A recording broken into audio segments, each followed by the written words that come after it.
आज है chapter number 5 arithmetic progression. Arithmetic progression को समझने के लिए हमको कुछ बेसिक टर्म्स के बारे में पता होना चाहिए ताकि हम क्वेश्चन को इजीली सॉल्व कर सकें। तो जो पहला चैप्टर 5 है उसके जो पहले टॉपिक है वो है सीक्वेंस।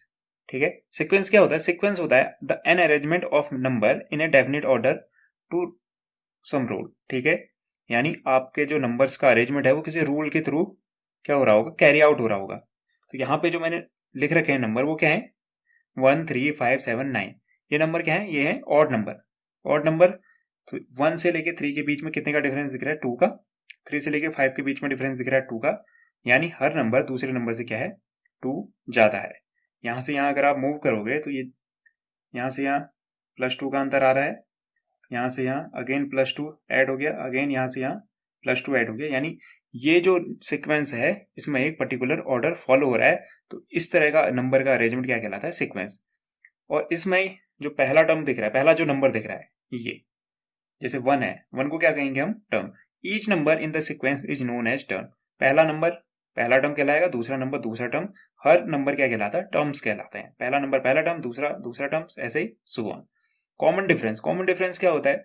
अगर आप इन दोनों का डिफरेंस लो, दो कंजुगेटिव नंबर्स का, सीक्वेंस में दो कंजुगेटिव जो टर्म्स हैं, ठीक है, उनका अगर डिफरेंस करो, जैसे यहाँ पे पहला टर्म क्या है?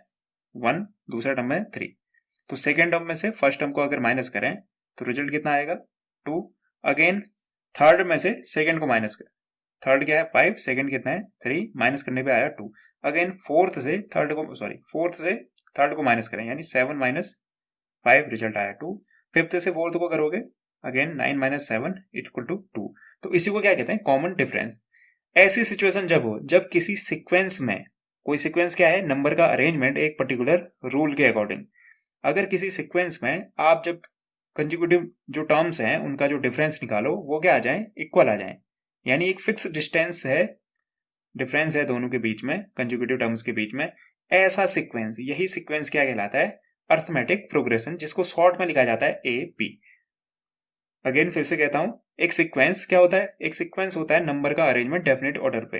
एक सीक्वेंस कब AP बनता है? एक सीक्वेंस तब AP बनता है जब उसके टर्म्स, कंजिक्यूटिव टर्म्स, जरूरी नहीं है आगे पीछे कोई भी ले लो, कंजिक्यूटिव मतलब लगातार आने वाले टर्म, कंजिक्यूटिव टर्म्स का डिफरेंस क्या हो? इक्वल हो। कंजिक्यूटिव टर्म्स का जब डिफरेंस इक्वल होता है तब वो सीक्वेंस कहलाता है अर्थमेटिक प्रोग्रेशन, जिसको हम शॉर्ट में लिखते हैं AP। तो AP को क्या कह सकते हैं? Mathematical sequence in which the difference between two consecutive terms is always constant. इसी तरह आप कोई और भी AP बना सकते हैं। ऐसे कौन सी AP बन सकती है? सपोज 2, फिर अगर आप इसमें रूल बना दो कि पहला टर्म 2 है, दूसरा टर्म क्या है? 3 मोर है, तो हो जाएगा 5। अगला इससे 3 मोर, अगेन 8, 11, ऐसे ही सो ऑन। तो इसमें अगर आप डिफरेंस ढूंढोगे, डिफरेंस हमेशा कंजुगेटिव टर्म्स का ढूंढते हैं। 5 माइनस 2 करूं तो अगर मैं यहां से यहां माइनस क्यों नहीं कर रहा हूं? क्योंकि सेकेंड टर्म क्या होगा? सेकेंड में से पहला। आप कंजुगेटिव टर्म्स का डिफरेंस करते हैं, सेकेंड में से फर्स्ट, थर्ड में से सेकेंड, फोर्थ में से थर्ड, तो माइनस करने पे आएगा 3। अगेन 8 में से 5 माइनस कर दो, आ जाएगा 3। 11 में से 8 माइनस कर दो, आ जाएगा 3।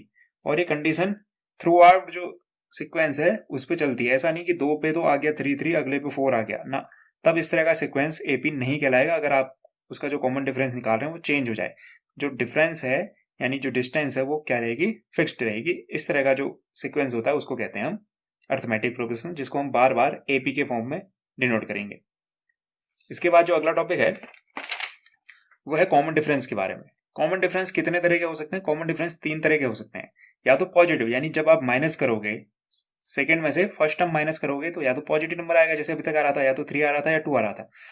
पॉजिटिव ये डिनोट करता है, पॉजिटिव दिखने का मतलब, अगर कॉमन डिफरेंस पॉजिटिव में आ रहा है इसका मतलब जो आपकी AP है वो इंक्रीजिंग ऑर्डर में है। इंक्रीजिंग ऑर्डर जैसे यहाँ पे दिख रहा था, 2 के बाद 5, 5 के बाद 8, 8 के बाद 11। तो हमने जब सेकंड टर्म में से फर्स्ट टर्म माइनस किया तो रिजल्ट आया 3। जो हमारा कॉमन डिफरेंस है वो पॉजिटिव है, तो हमारी सीक्वेंस जो सीरीज है AP की जो है वो क्या दिख रही है आपको? इंक्रीजिंग ऑर्डर में दिख रही है। हो सकता है कि आपका जो डिफरेंस आए, कॉमन डिफरेंस, वो क्या है? नेगेटिव आए। अगर नेगेटिव दिख रहा है इसका मतलब जो आपकी AP फॉर्म हो रही है वो क्या है? डिक्रीजिंग ऑर्डर में। आप सीक्वेंस चेक करेंगे तो वो क्या हो रहा होगा? नंबर डिक्रीज हो रहा होगा। ऐसा भी हो सकता है जो आपका कॉमन डिफरेंस है वो 0 हो, यानी आपके पहले टर्म और सेकेंड टर्म के बीच में जो डिफरेंस आ रहा है वो 0 का आ रहा है, सेकेंड टर्म और थर्ड टर्म के बीच में 0 का आ रहा है। इस तरह की AP कहलाती है कांस्टेंट AP। क्यों? क्योंकि उसमें जो वैल्यू होगी वो चेंज नहीं हो रही, वो कांस्टेंट रहेगी थ्रू आउट सीक्वेंस में। दो तरह की एपी होती है, फाइनाइट एपी और इनफाइनाइट एपी। फाइनाइट एपी क्या होती है, सपोज कुछ नंबर ले लेते हैं, 1 2 3 4 5 6 7 8 9 एंड 10। मैं 10 पे जाके रुक गया, तो इस तरह की एपी को कहते हैं फाइनाइट एपी, यानी जिसमें एक फिक्स्ड नंबर हो, फाइनाइट नंबर्स हो, फाइनाइट नंबर ऑफ टर्म्स हो, उस तरह की एपी कहलाती है फाइनाइट एपी। इनफाइनाइट एपी क्या होगी, 2 4 6 ऐसे सो ऑन का साइन, यानी आपको लास्ट टर्म के बारे में पता नहीं है, कितने नंबर ऑफ टर्म्स है आपको कुछ नहीं पता, जिसमें नंबर ऑफ टर्म्स इनफाइनाइट हो, पता ना हो, उसको कहते हैं इनफाइनाइट एपी। जिसमें नंबर ऑफ टर्म्स पता हो, फाइनाइट हो, उसको कहते हैं फाइनाइट एपी। अब बात आती है जनरल टर्म एपी की। जनरल टर्म एपी आपने अभी देखा,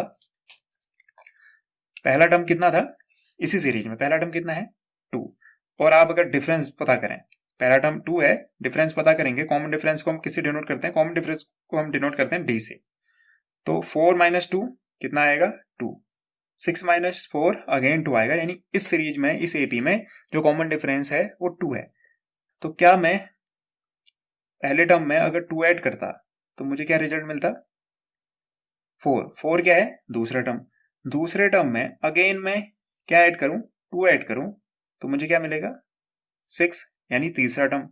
ऐसे ही आगे को अगर 8 होगा यहाँ पे, तो 8 6 पे आप अगेन 2 ऐड करोगे, रिजल्ट मिलेगा आपको 8। यानी आप हर नंबर को, हर टर्म को पिछले टर्म के अकॉर्डिंग लिख सकते हो। जैसे 2 में मैंने कॉमन डिफरेंस ऐड किया, पहले टर्म पे कॉमन डिफरेंस ऐड किया, रिजल्ट आया 4। 2 में ये पहला टर्म है, ये पहला टर्म है और ये डिफरेंस है, दोनों 2 हो रहे हैं इसलिए कंफ्यूजन हो सकता है।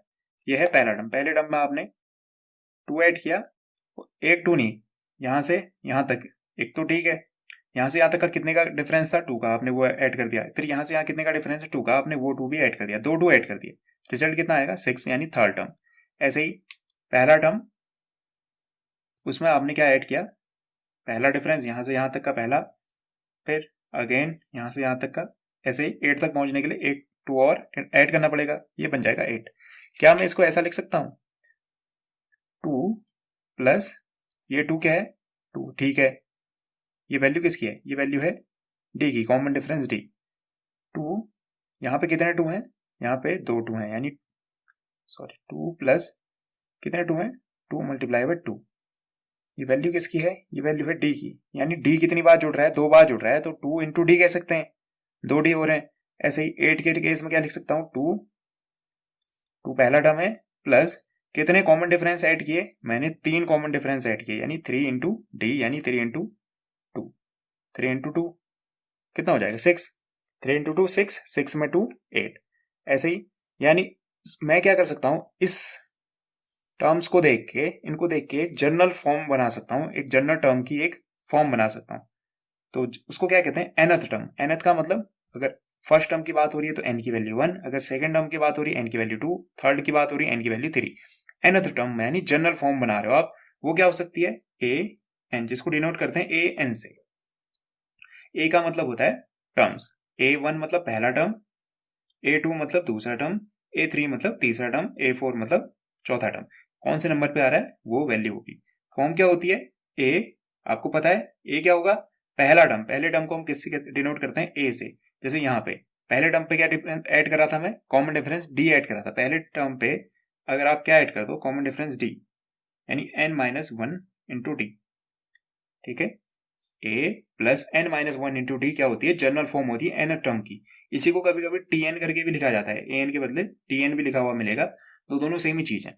इस फॉर्मूले की हेल्प से, इस जनरल फॉर्मूले की हेल्प से आप किसी भी टर्म को लिख सकते हैं। सपोज इसी में मेरे को लिखना है, यहाँ पे अगला क्या आएगा 10 आएगा, 1 2 3 4 5, फिफ्थ टर्म लिखना है। फिफ्थ टर्म लिखना है तो मुझे क्या पता होना चाहिए, पहला टर्म, तो मैं कहूंगा A5, यानी मैं फिफ्थ टर्म लिखने की कोशिश कर रहा हूँ। A5 इक्वल टू ए, मुझे इनिशियल टर्म पता होना चाहिए, शुरुआत कहां से हुई थी, एपी की शुरुआत वाला जो टर्म है, एपी की शुरुआत किससे हुई थी 2 से हुई थी, ठीक है। प्लस यहाँ पे अगर आप गौर से देखोगे, ये कौन सा टर्म था, एट्थ वाला, 8 वाला 1 2 3 4, फोर्थ टर्म था लेकिन उसमें डी कितने आए, 3 ही आए, क्योंकि पहले वाले में तो डी आता ही नहीं है।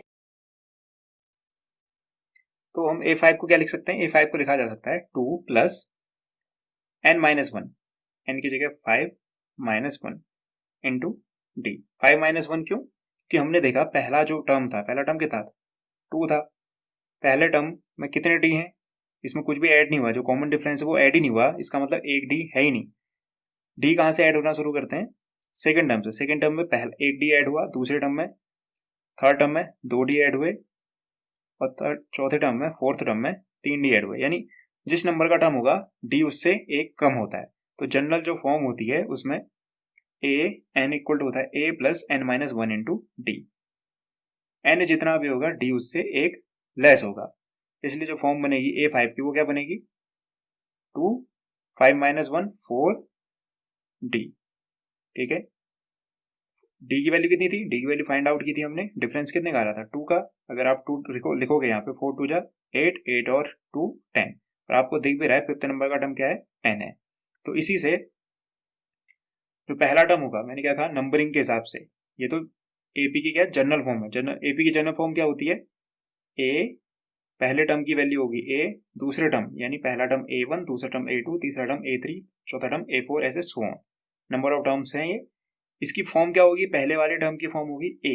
कैसे ए क्यों आ रही है इसमें, डी क्यों नहीं आ रहा है, क्योंकि आप अगर आप इस सिचुएशन पे रखो फॉर्मूले पे, जो जनरल टर्म के फॉर्मूला है, वन की जगह क्या, एन की जगह क्या रख दोगे, 1, तो ए 1 की वैल्यू क्या बनेगी, जहां भी एन है वहां पे 1, 1 माइनस 1 0, यानी वहां पे डी क्या हो जाएगा, 0।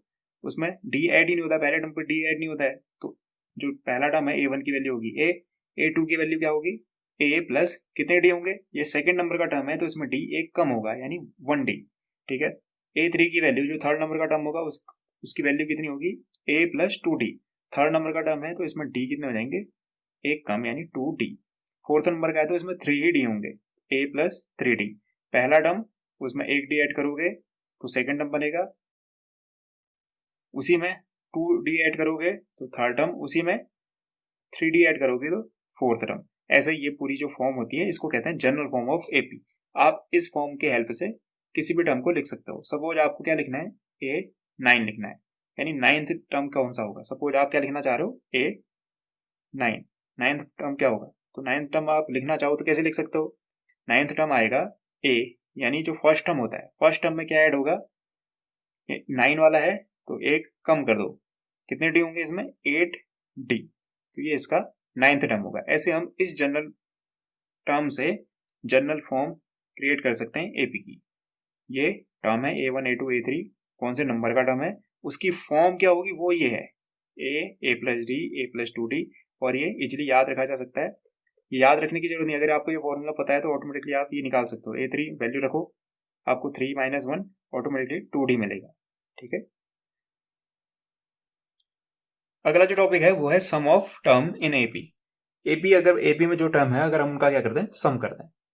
एपी क्या थी हमारी, एपी की जो जनरल फॉर्म थी वो थी ए प्लस डी, ए प्लस 2D, ऐसे ही सो ऑन। ठीक है, अगर इसके सारे टर्म को ऐड करते हैं तो कितना आएगा। ठीक है, जब भी सम ऑफ टर्म्स होता है, जब भी एपी में हम ऐड करते हैं तो उसमें क्या होगा, वो हमको फिक्स नंबर देगा, कहेगा शुरुआत के 3 टर्म। ठीक है, अगर वो इन्फानाइट एपी है, जैसे ये जो एपी लिख रखे मैंने, ये एपी क्या है, इन्फानाइट एपी है। इन्फानाइट एपी मतलब इसमें मुझे लास्ट टर्म पता ही नहीं, कहाँ तक ऐड करूंगा तो मुझे नहीं पता। तो इस सिचुएशन में वो क्या देता है हमको, क्वेश्चन में हमेशा ये दिया होगा, गिवन होगा कि स्टार्टिंग के 5 टर्म्स ऐड करो। तो स्टार्टिंग में 5 टर्म्स ऐड करेंगे तो फॉर्मूला क्या होता है, फॉर्मूला होता है S n, sum to n term of AP. हम क्या कर रहे हैं, एपी के कोई फिक्स टर्म ऐड कर रहे हैं, यानी एन टर्म, फिलहाल मैं 5 कह रहा हूं तो 5 टर्म, तो एस एन इक्वल टू होता है n/2 into 2a plus n-1 into D. N क्या होगा, जितने नंबर ऑफ टर्म्स आप ऐड कर रहे हो। सपोज अगर आप किसी एपी के शुरुआत के 5 टर्म ऐड कर रहे हो तो आप लिखोगे S5 equal to 5/2 into 2a। ए हमेशा क्या होता है, ए एपी का पहला टर्म होता है, ए एपी का पहला टर्म होता है, डी एपी का कॉमन डिफरेंस होता है। कॉमन डिफरेंस कैसे आता है, सेकंड में से फर्स्ट टर्म को माइनस करो, यानी 2 कंजिक्यूटिव टर्म्स का डिफरेंस, या तो थर्ड में से सेकंड को माइनस कर सकते हो, फोर्थ में से थर्ड को माइनस कर सकते हो। कंजिक्यूटिव टर्म्स का जो डिफरेंस होता है उसको कहते हैं कॉमन डिफरेंस डी। ए होता है हमेशा इनिशियल टर्म यानी फर्स्ट टर्म। सपोज मैं कोई एग्जांपल ले लूं, क्या ले लेते हैं 3 5 7 9 11, ये मेरी क्या है इन्फानाइट एपी है, इन्फानाइट एपी है। और मुझसे ये कहा गया कि फर्स्ट के 5 टर्म्स का सम, इस एपी में फर्स्ट के 5 टर्म्स का सम बताओ। तो मैं क्या करूंगा, एक्चुअल में इनको सच में ऐड नहीं करना है, आप क्या करोगे फॉर्मूले का इस्तेमाल करोगे। आप क्या कहोगे, ए की वैल्यू क्या दिख रही है, ए मतलब इनिशियल टर्म जो फर्स्ट टर्म होता है, फर्स्ट टर्म क्या दिख रहा है एपी में, एपी का फर्स्ट टर्म है 3। Common difference D, common difference कैसे आता है, या तो सेकंड में से फर्स्ट टर्म को माइनस करो, 5 माइनस 3, आप सेकंड में से थर्ड में से सेकंड को कर सकते थे, फोर्थ में से थर्ड को कर सकते थे, कोई भी दो कंजुगेटिव टर्म्स को सब्ट्रैक्ट कर सकते थे। तो ये वैल्यू आएगी कितनी 5 माइनस 3 2। तो मुझे डिफरेंस दिख रहा है 2 का, और मुझे कितने टर्म्स तक ऐड करना है, मुझसे कहा गया कहां तक ऐड करो, शुरुआत के 5 टर्म्स को ऐड करो, यानी n की वैल्यू की 5। अगर मैं इस फॉर्मूले का इस्तेमाल करूं तो ये हो जाएगा S5 इक्वल टू n की वैल्यू कितनी है 5/2, पहला टर्म 2 मल्टीप्लाई बाय पहला टर्म, a की वैल्यू मतलब पहला टर्म वो आई थी 3 प्लस n माइनस 1, n कितना है 5 माइनस 1 इंटू डी, डी कितना आया था कॉमन डिफरेंस 2। इसको हम सॉल्व करेंगे तो हमारा इसका सम आ जाएगा। आप इसको सॉल्व करोगे, आपको जो रिजल्ट मिलेगा वो मिलेगा, कर लेते हैं अंदर मल्टी, ये बाहर तो 5/2 ही रहेगा, अंदर कितना हो जाएगा 3 2 जा 6 प्लस 5 में से 4 1 माइनस करोगे 4 4 2 जा 8, 5 माइनस 1 4 4 2 जा 8। सॉल्व करने पे ये कितना आ जाएगा 8 और 6 और 8 14, तो 5/2 इंटू 14, 2 से 14 कितने टाइम्स कटेगा 7 टाइम्स, और 7 5 जा होता है 35। यानी अगर आप शुरुआत के 5 टर्म्स ऐड करते तो आपको रिजल्ट कितना मिलना चाहिए 35। एक्चुअल में आप सच में करके देख भी सकते हैं, क्योंकि ये छोटे नंबर यहाँ पे किया जा सकता है वेरीफाई करने के लिए, सच में नहीं करते हैं, इसलिए तो फॉर्मूला क्रिएट किया गया है, आप चेक कर सकते हो। 11 और 9 इज इक्वल टू हो जाएगा 20, 20 में 7 27, 27 में 3 30, 30 में 5 35।